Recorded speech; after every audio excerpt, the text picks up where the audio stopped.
أعوذ بالله السميع العليم من الشيطان الرجيم.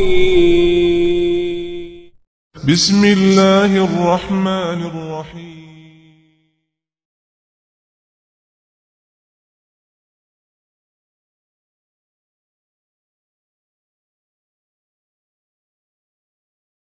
السلام علیکم ورحمۃ اللہ وبرکاتہ۔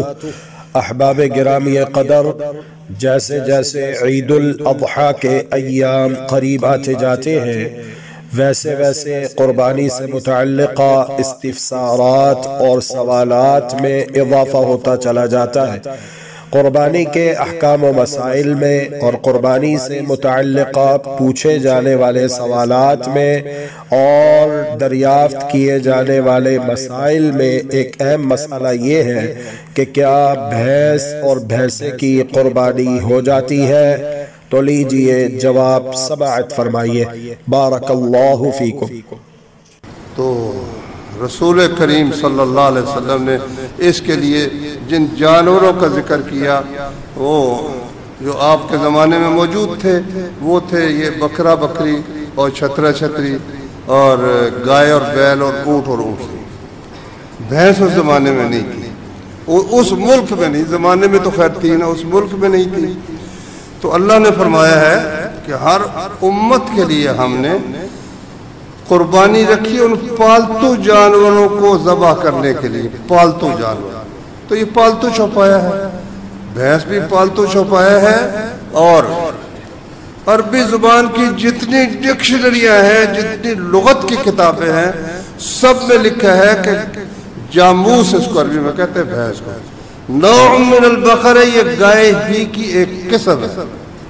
آپ بلتستان چلے جائیں، وہاں گائے آپ کو ایک ملے گا، ایک جانور اس کو زو کہتے ہیں، وہ گائے سے ملتا جلتا ہے، وہاں کی گائے وہ ہے۔ ایک یاک ہے وہاں پر گائے اس علاقے کی وہ ہے۔ اسی طرح عرب جب آئے ایران میں تو یہاں یہ بھینس تھی، بھینس کا نام ایرانیوں کی زبان میں ہے گاؤ میش۔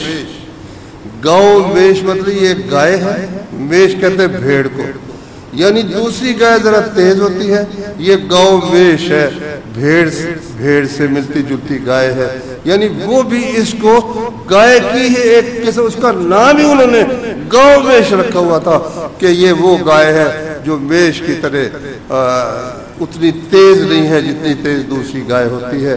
عربوں نے اس گاؤ میش کو، گاف کا لفظ عربی میں نہیں ہے، انہوں نے اس کو جیم بنا لیا اور اس کا نام رکھ دیا جاموس۔ گاؤ میش، جاموس گاؤ میش سے بدلا ہوا، گاؤ میش کا معنی ہی گائے ہے۔ اس لیے انشاءاللہ اس میں کوئی حرج نہیں ہے کہ ہم بھینس یا کٹا کرنا چاہے تو کریں۔ اگر کسی کی طبیعت نہیں مانتی، کوئی ضروری نہیں کہ ضروری کٹا کرو، مطلب کوئی اگر کرتا ہے تو یہ کہ آپ کی قربانی نہیں ہوئی، یہ بات درست نہیں ہے۔ گائے کی یہ بھی ایک بہترین قسم ہے، اس کا گوشت اس کے گوشت سے بہتر ہے، اس کا دودھ اس کے دودھ سے میٹھا ہے، اور اللہ کی بہت بڑی نعمت ہے، اللہ کا عطا کردہ یہ چوپایا ہے، پالتو چوپایا ہے، اس لیے اس کی قربانی کرنے میں کوئی حرج کی بات نہیں۔ اللهم إنك عفو تحب العفو فاعف عنا، اللهم إنك عفو تحب العفو فاعف عنا، إلهنا فاعف عنا، فاعف عنا يا كريم، فاعف عنا.